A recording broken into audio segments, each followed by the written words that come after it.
I think a lot of these, successful companies have similar existential stories like this. But man, I think they just make you stronger, and we've got a fundamentally better business as a result of it. Yeah, I don't regret anything from the last 3-4 years. All the decisions we made were, by and large, the right decisions given the information set that was in front of us. And, I think it's part of the company's DNA.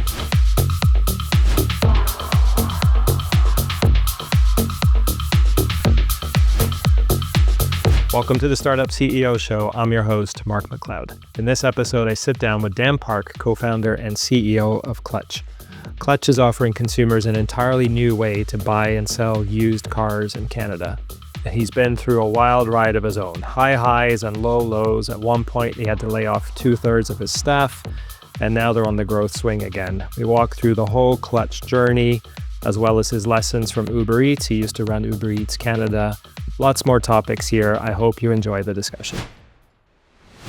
Dan, welcome to the Startup CEO Show. It's a true pleasure to have you here. How are you doing today? Mark, thanks for having me on the show. So, I've known you for a long time, knew you back when you were at Azure Capital, but I've been following the Clutch journey from afar, and it seemed like you had some high highs and low lows, and I really want to get into that. And I'll say, for what it's worth, I see a lot of Clutch license plates on the road. So good. It's working. Maybe just super briefly, just for folks who don't know what Clutch is, maybe just tell us what Clutch does. Yeah, we're an online marketplace for used cars, fully vertically integrated. And I think that's the difference. We own all the inventory. We have, as much as we're a tech company with software engineers and data scientists, we also have full production facilities where we recondition vehicles at scale. So today I'm sitting in, one of our main facilities. It's a 20-acre lot that has 2 buildings with 20 acres? 20 acres, yeah. With about 100,000 square feet of space with 40 lifts. So, what our model is, basically we buy cars directly from consumers at scale. And the magic is really in that vertical integration where we then recondition those vehicles. And if you've ever been to a car mechanic, you know that the markups on what you pay as a retail customer are pretty insane. The cost of labor, they'll charge you anywhere between $120 to $140 an hour. Markup on parts is, 4x, like 80%.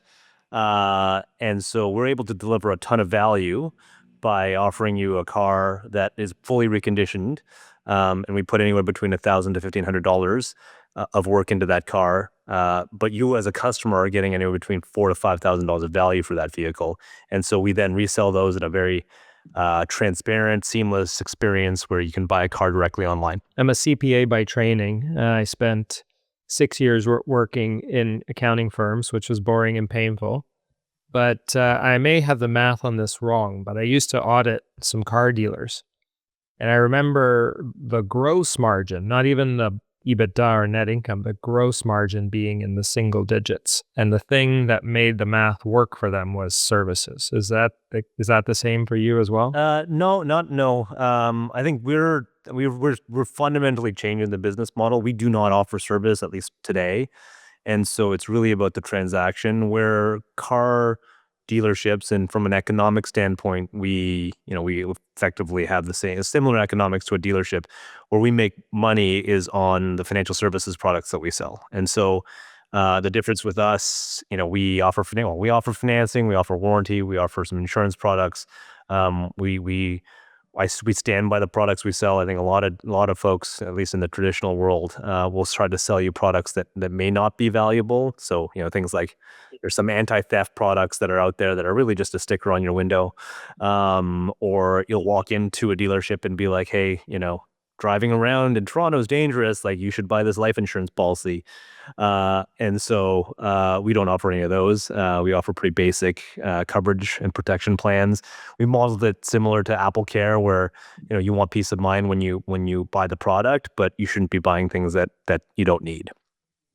And our software actually will surface things, if you've got negative equity and if you've got different, scenarios on your loan, we'll offer you different products to make sure that that's tailored to what you need. I'm always fascinated by companies that are venture-backed startups, therefore, presumably going after large growth, but in mature, established industries. Like, I don't think anyone's ever enjoyed the process of buying a car, especially a used car, and then haggling and is it good or not? But like, what was the insight to say there's like a venture scale opportunity here? Yeah, and we met back when I was in venture, and the opportunity I got excited about was really the fact that in Canada there was no retail brand for used cars in this country, right?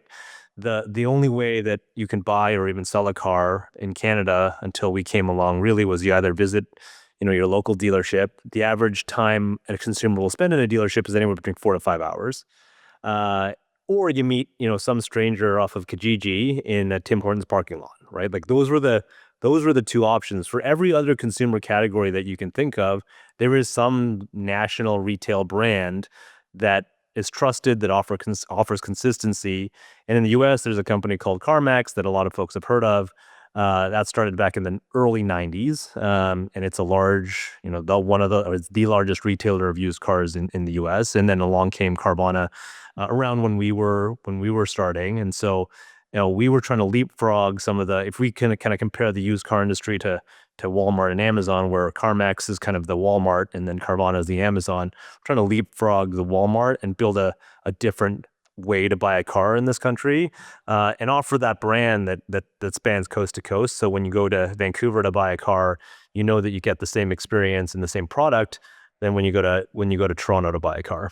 Just to make sure I understand that analogy. So CarMax being Walmart, meaning it's primarily physical Brick and retail, mortar, you and walk then in, yeah, yeah, and then you can see Carvana the is car, you can online, touch, like you can take the item up, well, kind of take it off the shelf, i.e. test drive it. Whereas in Carvana, it's all online. You can get it directly delivered to your home, and it's much more digital. And so, your experience, I've obviously not bought a car on Clutch, but like I shop online, you bring it to me, and I try it out. Is like I don't go to a dealership ever, right? No, you shop online, you buy it outright.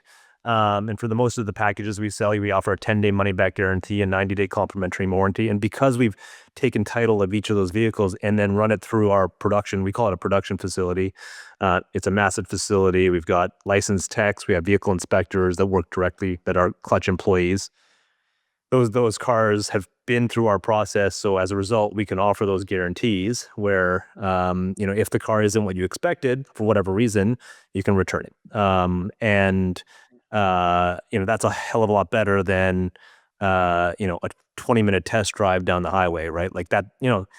The average car buyer doesn't really learn much from doing a test drive, right? Like the average car buyer, the brakes work, it doesn't smell, the air conditioning blows cold, it handles well. You know what? Most cars that were built in the last 5 to 10 years, handle well. They're as long as they're well maintained and reconditioned, they'll be good quality cars. And we can tell you, our licensed mechanics can tell you whether or not, this car is actually up to certification. And so we've got a better ability to assess the quality of a vehicle certainly than any average consumer. And if it doesn't fit in your garage, or the hockey bag doesn't fit in the trunk or whatever reason, then you can come return it. Do you find you get taken advantage of a bunch, or it's actually pretty good, like in terms of No, I mean, our cars return getting rate's returned? super low. It's like 5%. Half of those are actually exchanges. And so the Oh, true cool. return rate's less than 3%. The reality is that, you get, almost every penny back. There's some like government licensing fees that you like 10, I think it's $10, $15 that you don't get back. But, ultimately you get the bulk of the refund back. But it does take, it's annoying to unwind that transaction. So people don't want to buy and sell, buy and sell. I had Erin Burry from Willful on the podcast last year, and we were talking about the challenges of building her company. I'm wondering to what extent you share these challenges at Clutch. So one is like um, institutional investors. There's less appetite for B2C, like direct to consumer companies, than there is for B2B. A lot less talent who truly understands how to like build consumer demand at scale. And then, in her case, one-time transactions. Like I create a will and then I'm good. Do you face those same challenges? I would say to a certain extent we face all three. The first one, though, I think there is certainly globally a subset of investors that are very attracted to the space. Um, there's been a lot of money made as well as a lot of money lost in this space. And so if you pick the winners, you've done really, really well. And as a result, there is a lot of capital. It is a capital intensive business, and it's a very, very high barrier to entry and competitive moat business, which investors really like. And so, there is a subset of investors that are very bullish about this sector. And we've raised close to 200 million in equity. And so, the money's been out there, but it's been primarily in the US. The second point around talent, I think that's absolutely true, particularly in Canada. There haven't been a lot of folks that have built large consumer businesses in Canada. And so that's something that we're trying to work with. But, I think, we've been successful at experimenting. I think our company has a really great culture of iteration and speed of iteration. And so, you make mistakes, but you can unwind those really quickly and get to the right answer in pretty short order. Um, and the last one about a one-time transaction. I mean, our unit economics are positive and quite positive from day one.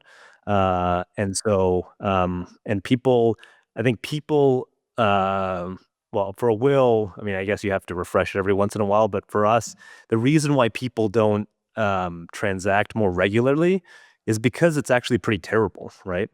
The buying and selling experience of a car in Canada, from my perspective, is fundamentally broken. And the reason why people just hang on, you ask the average person, like, how would you get rid of your car? And the thought of that is very painful, right? It's like, how am I don't know. Like, they don't know, right? And so we've made it much easier. And so we've customers that bought it. So I mean, I think we've got several customers that have bought and sold like, 6, 7 cars on our platform, personally. And so we do get a fair amount of repeat purchases. And I mean, there's a pretty high network effect in this I was business. going to say, you probably get a bunch of referrals. Someone has I was so much Yeah, better than like the way I used yeah, to buy a yeah. car. We Like have when an to tell 80 people, NPS, right? We've got wow, a lot of. I that's mean, better than Apple. I don't. I think the bar is low, and so people's expectation is low, and so people get pretty fired up when they go through our experience. I mean, a lot of people. I mean, the most, if you look at the word clouds that come on Google when you look at all your reviews, I think the number 2 word is skeptical, right? Like, I was skeptical at first, but like, it was amazing. And so there's a lot of disbelief. People, every day, we take customer feedback very seriously, and we have a real-time feed of all of our customer feedback, Google, all the different sources, Facebook. And the reviews that we get are like, I can't believe it was so easy. Like, I didn't know that this was like an option for me. This is amazing. So we get a lot of great feedback, and so we get, a lot of referral and kind of word of mouth traffic, which is great. And so I think the last one, I mean, I think, conceptually, at least in traditional car buying and selling, that's probably the case. I think we've really focused on the LTV of the customer and having them come back and have their, a lot of folks will buy that car for themselves, and then, they're a parent, and, they need to buy a car for their children, and they'll come back. And so we have a very, like, I think there's a strong network effects to the business. Amazing. For folks who are listening who do have a kind of a direct to consumer company, what could you share, and who are just thinking about, hey, how do I scale it? What can you share about, and like, what's worked for you? I don't want you to reveal anything proprietary or super secret, but like, do you have a playbook for how you go to market, and like what channels, anything you can share on that? Yeah, I think for a marketplace, I mean, we're a marketplace, and so, for us, selection and inventory is a big driver of demand. And the channels we use when we were a smaller marketplace with less inventory are very different than when you have a bigger inventory and more selection. What I mean by that is, let's use an extreme example where you have 10 Honda Civic or 10 cars, and if we were to market, without a home and TV, it would be a complete waste, because you're trying to market to an audience to buy these 10 cars. But in reality, like, the people that want those 10 cars, well, one, there's only 10 cars to sell. Two, the likelihood of spending all this money to find the person that wants to buy that specific car is pretty low, right? If you're driving all this traffic to the website and they're like, oh, I'm super excited about Clutch, I'm excited to transact, and you get to the website and there's only 10 cars, and you're like, well, that's disappointing, right? Because like the car I want is so you don't want to. I think you don't want to be relying on tactics that drive a lot of traffic when you don't have a really robust marketplace. So early days, we'd rely more on, our listing sites. So we'd list our cars on Kijiji, on Auto Trader, on Car Gurus, and we'd use, more targeted Google, right? We'd be buying very specific search terms, right? That are very specific to the inventory and much cheaper, frankly, than buying, if you're trying to buy a Honda Civic, that's expensive. If you're trying to buy like blue 2019 Honda Civic, that's a little cheaper. Um, and so we use more targeted channels to then sell cars. Today, we have an inventory of over 1,500 cars. And so now we have the ability to do TV. We have a partnership with the NBA. We can do billboards and out of home and radio and drive traffic because, I think we've got probably something like 40 Honda Civics or 50 Honda Civics. And if you're looking for a Honda Civic, the chances of finding the one you want are pretty high. Yeah, I mean, you're a marketplace, but you're not just in the middle, right? It's not just the build demand, build supply. Like Yeah, you're, we're a marketplace. We're a retailer. I think the official, like the VC term, is managed marketplace, because we do take possession. It's a pretty, I think, nuanced distinction, but it's the evolution of most marketplaces in that, eBay was the original marketplace connecting buyer and seller, and then Amazon came along and started owning inventory and owning logistics and vertically integrating. So I think that's where we're. I think Auto Trader is the most. I was kind of like the equivalent of trying to connect two buyer and seller together with no real infrastructure between that transaction. Today we're trying to facilitate, we're creating liquidity effectively for the seller, right? And creating a market because all of our inventory is acquired from the general public. And then we, take that inventory into our facilities, and then we're listing those on our website. I've been a long time investor in Hopper, and you made me think of them when you were talking about how the financial products are kind of actually key to making your business work because they've largely become an insurance company. Yes, you buy flights through them, but it's all these financial products around it, and like really just this allocation of risk. I'm paying for you to take on some risk for me. That's actually been key to their revenue growth. Yeah, I mean, like, effectively, the car in Hopper's case, the flight is the CAC, and it's a positive. I mean, hopefully, it's a positive CAC, and then from there, you've now acquired the customer, and you have the ability to then layer on and provide value added products that continue to fuel uh, you know more margin for the business. So let's talk about your funding journey, right? So you see you raised 200 million in equity, and you've shown up in the Globe and Mail a couple of times, once when things were really bad, and then once when things were really great, which I loved reading. And I was reading the story before this about the $95 million round that fell apart. Maybe just, you probably told that story 100 times, but if you don't mind, just tell folks that story about the buildup and then having to cut. And like there's some it's a fascinating war story. Yeah, 2020. I mean, 20. I started back in 2019, September of 2019. We hadn't launched a Ontario operation yet. We had we were, I raised the seed round, and we were about to close it. We signed a term sheet. I think it was like early March, and then global pandemic hits, and Janet Bannister, who kind of saw the auto marketplace at Kijiji and how successful that was, and then was like, oh, this is like really interesting because this is like seems like a better version of that, and that was really huge. So this should be huge. So that was her bet. Turned out to be the right one. Um, but I mean, it was in the middle of, as we were washing groceries, and there was this whole like contemplation that we're never going to leave the house again. And so, I was obviously nervous around whether or not we were going to close that, but true to our word, we closed that. But then the next month, sales evaporated, it went to zero. And back in like 2018, 2017, that we'd been on a 7-year bull market at that point. And I was convinced that, like, okay, this is it. Like with this is, I mean, we kept on going, and I was convinced that the pandemic was the thing that was going to basically, that was going to be the downturn. That was going to be the shoe that dropped, and turned things kind of to the negative.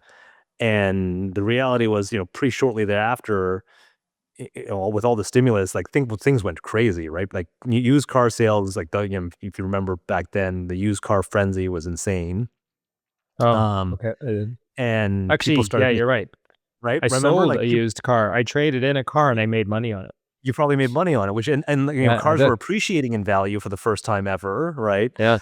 People went from like I don't think I ever want to leave the house again to like I never want to get in an Uber, I never want to get on public transit, and I need a car, right? And so people started buying cars, prices started basically inflecting, and then our demand went through the roof, and so within a couple of months, things you know were going exponential.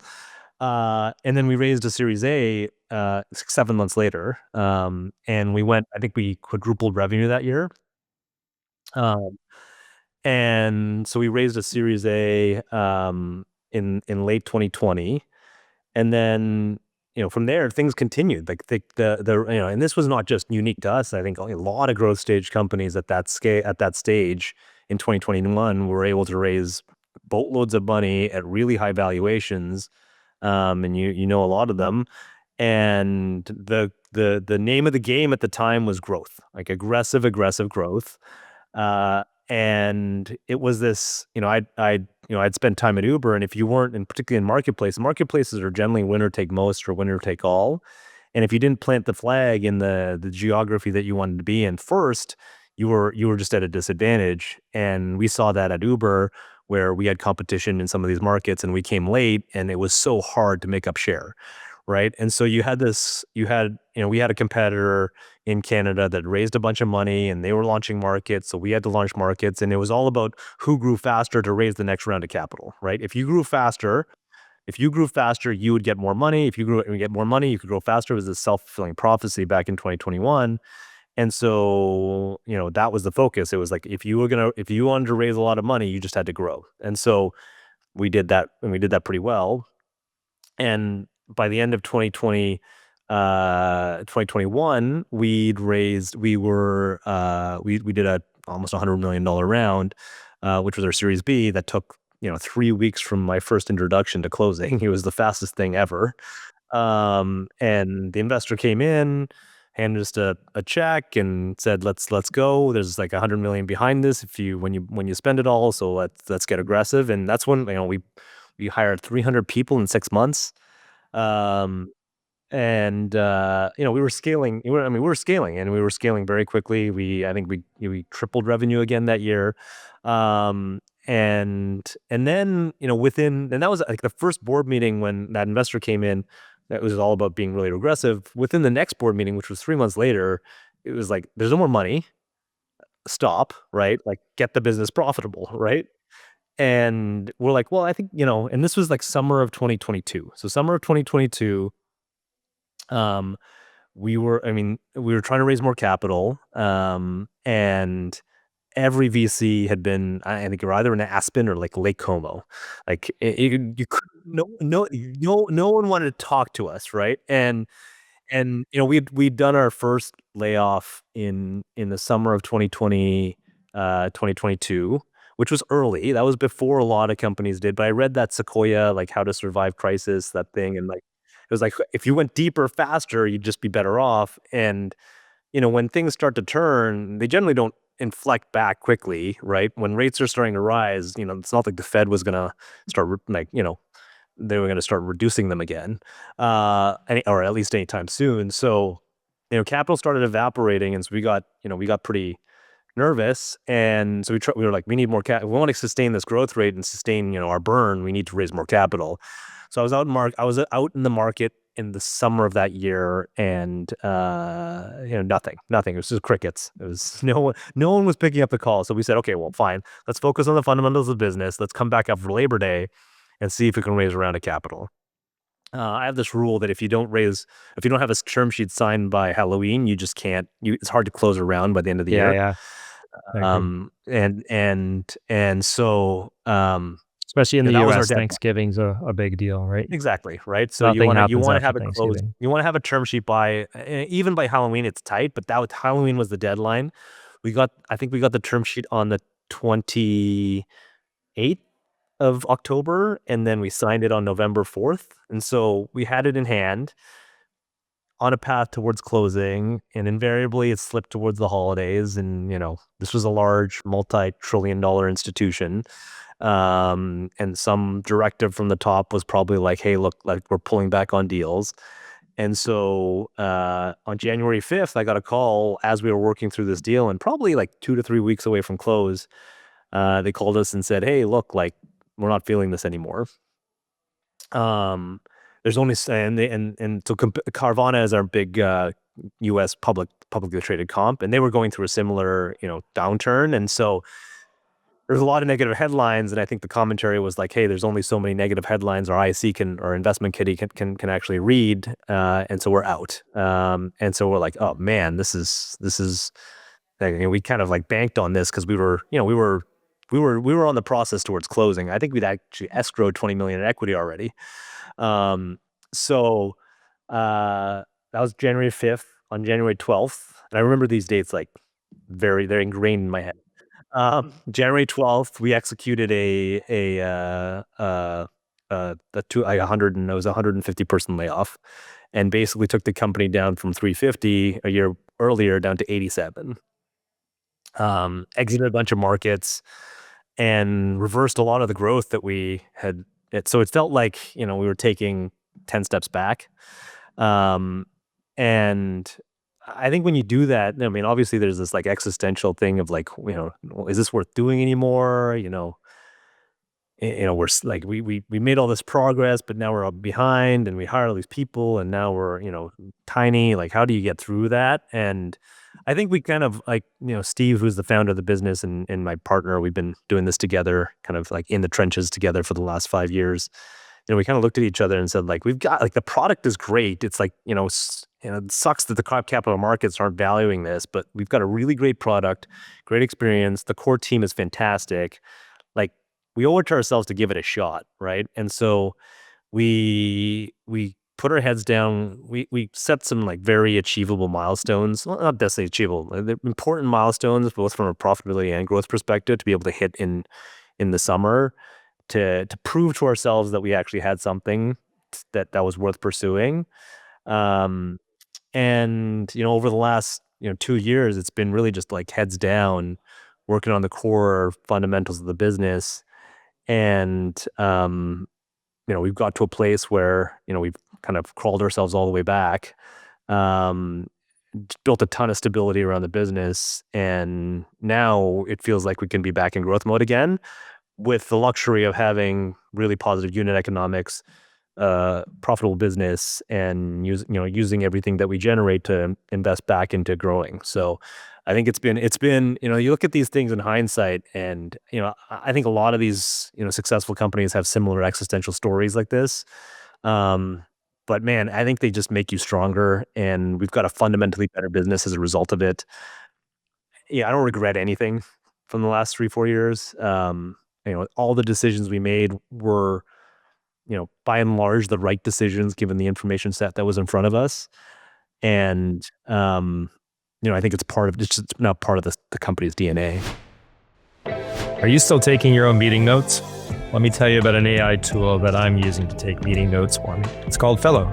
It's an AI meeting assistant. It takes human-level AI notes, it tracks my action items and decisions, and keeps everything in one place. Built with security and privacy at its core, Fellow is the only AI meeting assistant that leaders trust to capture meeting notes and recordings while keeping your data safe. Thousands of organizations are consolidating tools and relying on Fellow to capture their meetings. The team at Fellow is so confident that you'll love it, they're offering an insane deal to startup CEO listeners. 90 days of unlimited AI-powered note-taking and recording completely free. Visit fellow.app/CEO to sign up today and experience the AI meeting assistant trusted by leaders everywhere. You hinted at it a little bit, but I'm wondering where we could go deeper on like your state of mind when you just like let go of 2/3 of your people. Where was your head at? I mean, it was probably the most emotional. I mean, it's the most emotional I've ever been at work, by far. I mean, look, I mean, anytime you have to make a decision that affects the livelihood of individuals, that's a, I mean, my definition for entrepreneurship is when you have someone's paycheck on your shoulders, right? You're lively. If you're responsible for someone's livelihood, that is a huge responsibility and a privilege.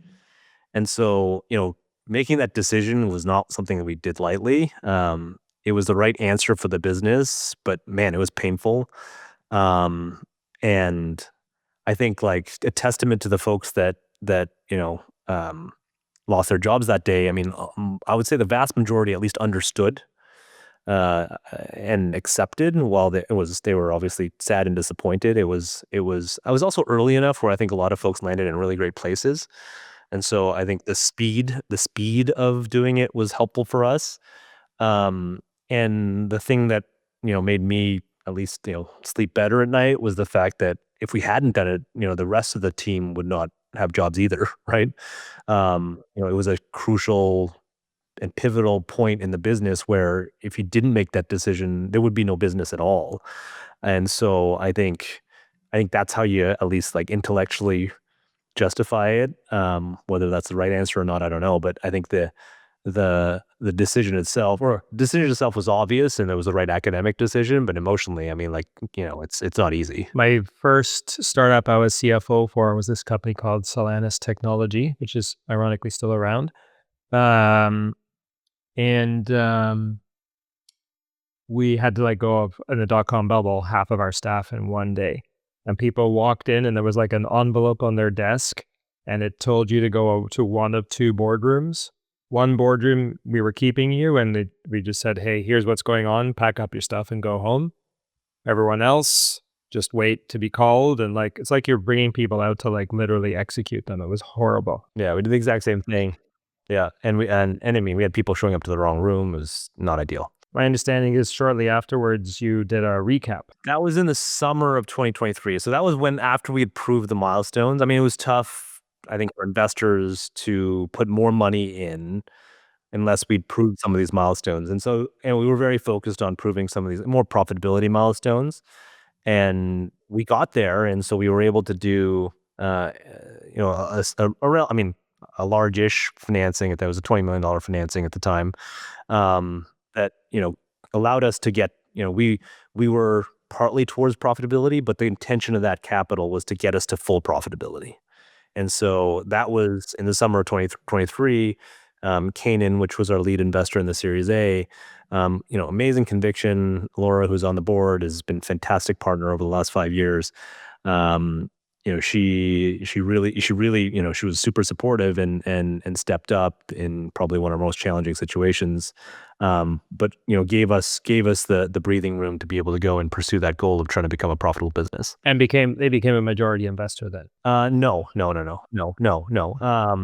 I mean, the deal structure I mean, the math was effectively, if you want to do the reverse engineering on the math, it's like, okay, we put X dollars of capital in. Here's the return that I would like to get. And here's what my intellectual view on, or academic view on what I think the value can be on exit. What do I need? What ownership level do I need to be able to get there? And so in many ways, it was well, one, buying back their position, but also increasing it for some. It's amazing. Yeah. Well, I love that happened. And so things are now up and to the right again. Yeah, I mean, look, it's never linear. And but generally the trend is linear to the up and to the right. I think, and I mean, it's amazing the difference of running a business that doesn't burn cash every month is versus, again, we're not like hugely profitable. We're basically just break even. But that allows us to, we don't, it's a lot easier to sleep at night when you know that like every minute that you spend isn't like putting you further towards like existential crisis. You're now running the way like 99% of businesses run, which is they need to make more money than they spend. Yeah, exactly. Well, yes, exactly. It's just in our little venture bubble that we deviate from that. Well, yeah. Oh, I mean, like, I think, but it's hard because that formula works, right? That formula, Uber, Airbnb, Facebook, all these large Tesla, like all these It works large, when it works. If I it works when it works. understand correctly, Yeah. Uber had cumulative losses of $95 billion. Like, you could argue that it didn't deserve to exist, even though it's created lots of market cap. Like, for years, it just didn't make sense. No, no, 100%. Like the unit, I think, I was there and I was like, how are these, how are these unit economics ever going to work? Right. And then it does. I mean, Carvana, I think they were burning something like 2, 3 billion a year. Right. And you look at that and you're like, well, how does that have value? Right. From just like a financial standpoint, right? Like that math doesn't math, over time, but ultimately, if you can get there over time. I mean, the beauty was back then is that you could just like the capital train, like the gravy train of capital was readily abundant. Sure was. Oh, you got a pulse? Yeah, here's a check. Let's go. Yeah, and that works, right? If capital's super cheap, like that works. And that was working. Like I think that would have worked with us. Like you scale and then you buy like that. That allows you then, at a certain point, then then you work on the efficiency. I think this period over the last, call it 4 years, have forced a lot of companies to do both, grow and become profitable at the same time. And I think that's really hard. Um, when I was at Uber, that was very hard. And I think as a result, there's a lot of casualties as a result of the last couple of years because doing both is actually pretty hard, and painful. I'm curious what lessons you took from your time at Uber and applied here at Clutch. I think the biggest one for me, I think there's this for a lot of folks in tech, they have this desire to be so product focused. Uber was not product focused. Uber was so operationally focused, and throwing bodies at a problem is a lot faster and cheaper than throwing engineers at product development. And and if you're operating in a business that is not just pure software, and even then, a lot of times, you can do a lot with the existing product that you have in front of you. Forever, we worked on, the MVP of the Uber Eats app was what we used for almost 2 years, and we'd have to operationally hack around so many of the deficiencies in the product, and we do a lot of that here, where the default isn't like let's build product for this, or let's spend engineering resources. The default is like fire up your Google Sheets, hire a couple more bodies and like try to figure it out before we start investing in product. I think that's been a huge lesson that we've taken away, because chances are there's if you build product without actually having to build the operations around workflows or process, invariably the product that you build is going to be wrong, either not used, uh, or need to be significantly revamped.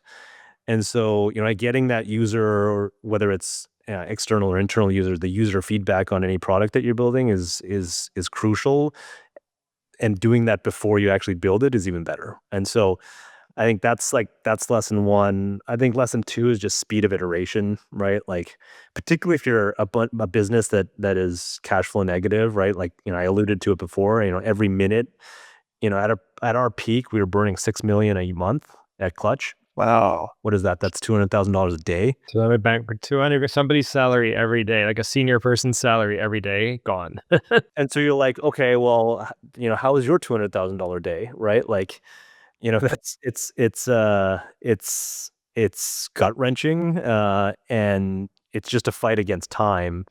And the math on that is pretty simple. If you've got X dollars in the bank and you're burning, Y dollars a month, you figure out your runway pretty easily, right? And so, that like time is so crucial in most startups. For at least some period of time, will be in investment mode, or like cash burn mode.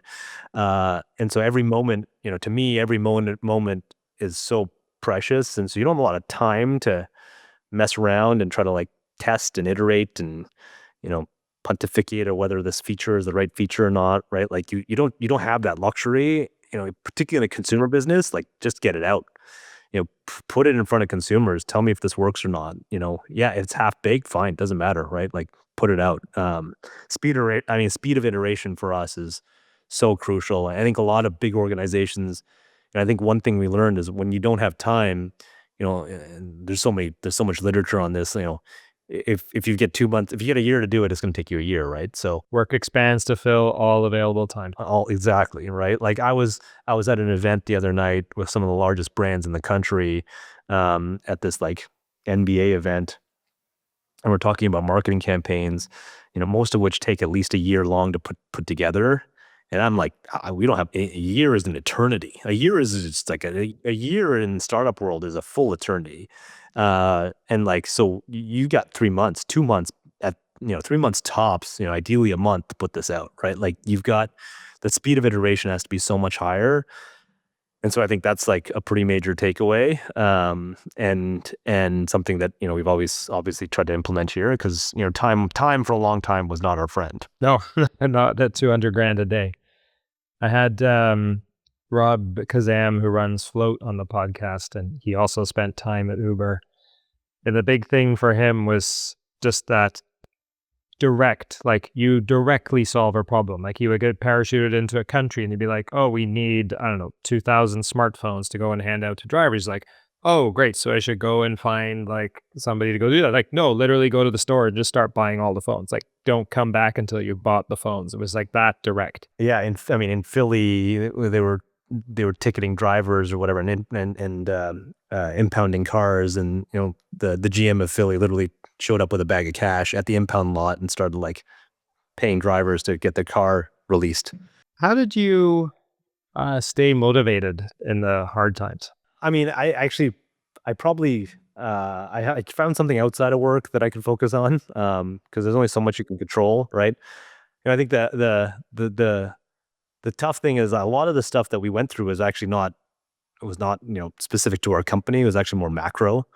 And so the macro stuff, you can't do anything about macro, right? Like if, this is timely, if tariffs are implemented next week, I can't do anything about it as much as I'd like to. Um, so, you kind of just need to accept the macro and react to that. Um, I tried to focus my efforts on things that I could actually control to give myself a little bit of like relief from the, the uncontrollable. I turned to fitness.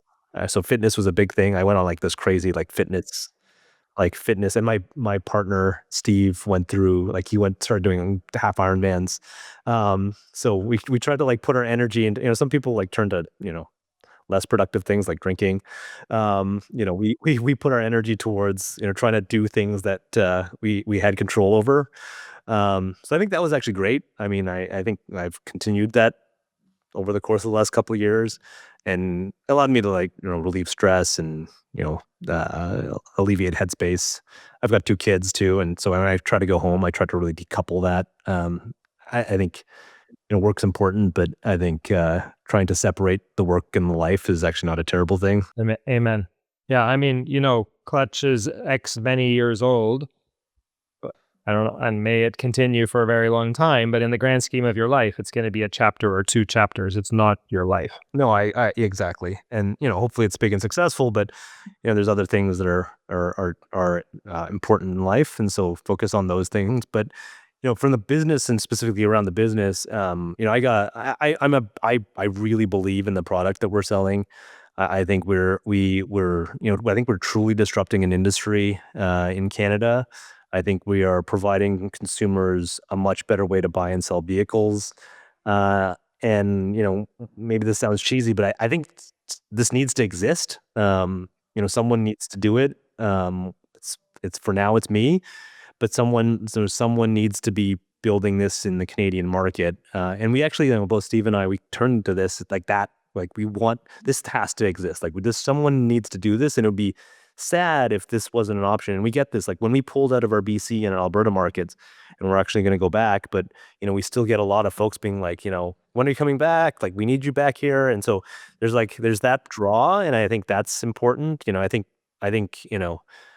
it's a business, it's a purchase that actually makes a difference in someone's life. A bad car purchase can actually devastate you financially.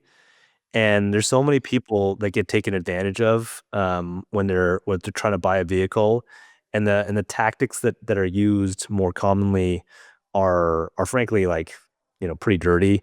Where they when if you're more vulnerable and you need a car, you've got this finance, like once you get approved for financing, it's really hard to go shop that around because it continues to hit your credit. And so if you're locked in a finance like a finance terms, then you got to go find the car that fits that. And you're kind of held hostage. And so what happens a lot is that okay, well, you're gonna buy a car on a finance rate for like $25,000, but maybe it's only worth 20, right? So you're gonna pay $5,000 more because you're financing this vehicle, right? And they hide the payment, they hide the cost of the car in the payments. And so, there's so many times where you walk into a dealership and say, "Okay, Mark, how much are you willing to pay for this? Or what's your budget? I want to spend $400 a month or $500 a month." So magically that car is now $500 a month, right? Maybe it's, with a better rate or, the right price of the car, it should have actually been $400 a month. And so, I think there's a lot of ways that, the average consumer, because they're maybe not aware of some of these things, can get taken advantage of. And what we try to do is put that all just like very front and center on a page on the internet where you can, in the comfort of your home, spend whatever time you want looking at the details, doing the math. You can flip between cash and finance to understand exactly what you're paying, what the rate and the interest rate is, what products you want to what you want to buy in addition to just the car itself. And so try to create that transparency, which I don't think really exists right now.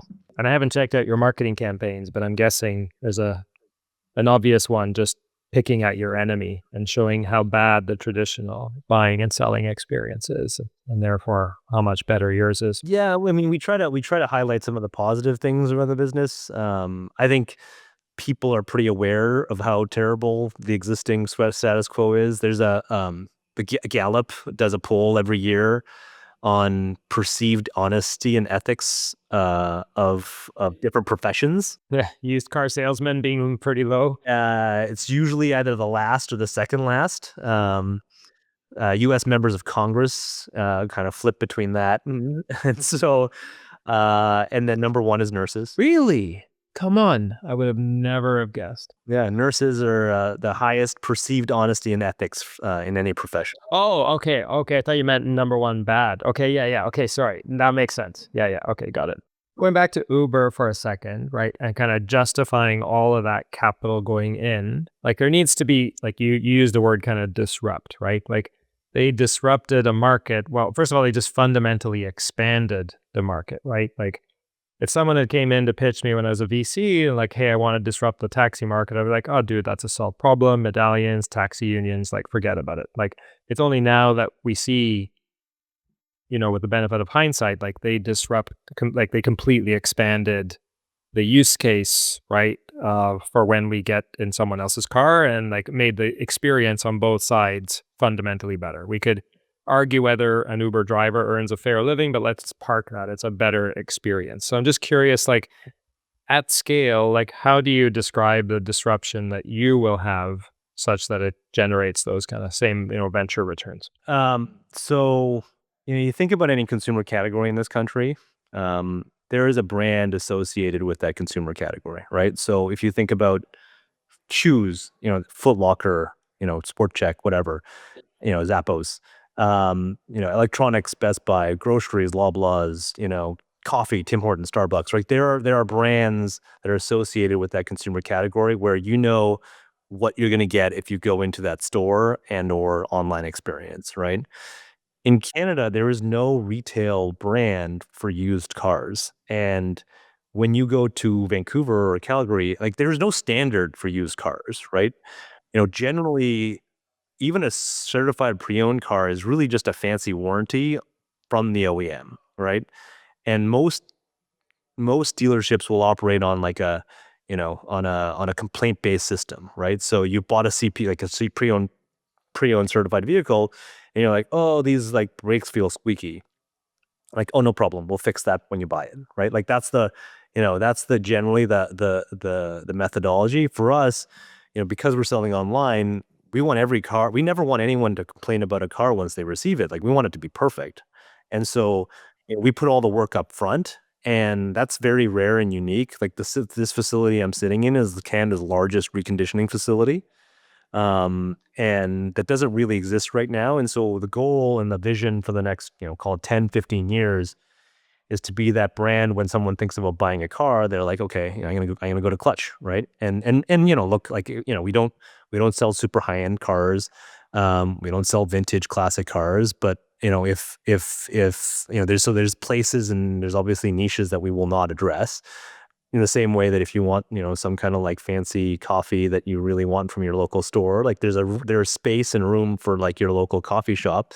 But, if you want like something that's consistent and you know what you're getting, you go, it's easy and convenient, you go to Tim Hortons, right? Like that's kind of the vision that we're trying to create for the business, to be something that consumers can rely upon and get excited about when they think about buying a used car. Any final question. Do you regret being a VC? You ever like, why did I give up that job where I just could sit back and you get pitches and like, I loved VC. It was like the coolest job that I think, like, when I first got in the industry, it was, you've been there. It's like, it's awesome. You get to talk to cool entrepreneurs doing cool things. Your intellectual stimulation is super high. sure is, you're paid to learn every day. Get to learn about new businesses. I spend a lot of time just thinking about cars.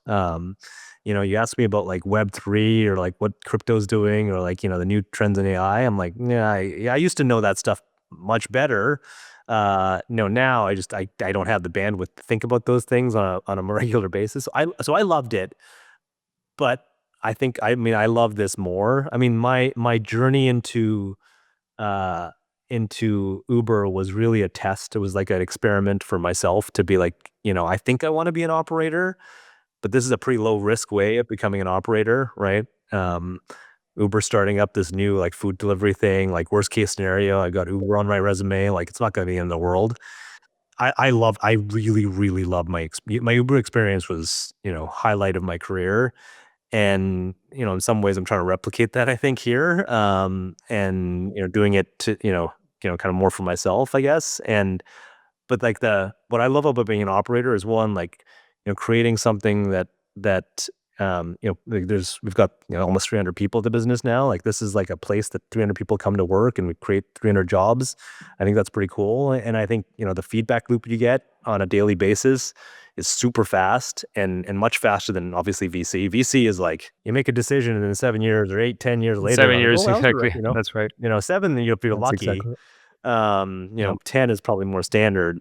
And so, I still do kind of VC off the side of my desk. I'm still somewhat active in investing. I have a few angel investments and try to stay connected. But there's probably a world I go back at some point, but I love this for now. Well, Dan, thank you so much for making the time. I gotta say, I thought the Clutch story was cool, but after hearing it, I think it's far cooler. Like I look back on my experience, like I don't want to be dealing with some random person to sell my car, and I know I've just given up margin and just done trade-ins, and it's great that you're offering a fundamentally better experience. Yeah, appreciate it. Thanks for letting me tell the story. Yeah. All right. Thank you. Hey, thanks for listening to the Startup CEO Show. If you'd like to connect with me, be sure to visit my website at markmacleod.me, or follow me on LinkedIn at @themarkmacleod, or Twitter at @markmacleod_. And if you want to tune in again next week, be sure to subscribe on YouTube, Spotify, Apple, or wherever you get your podcasts. We'll see you next time.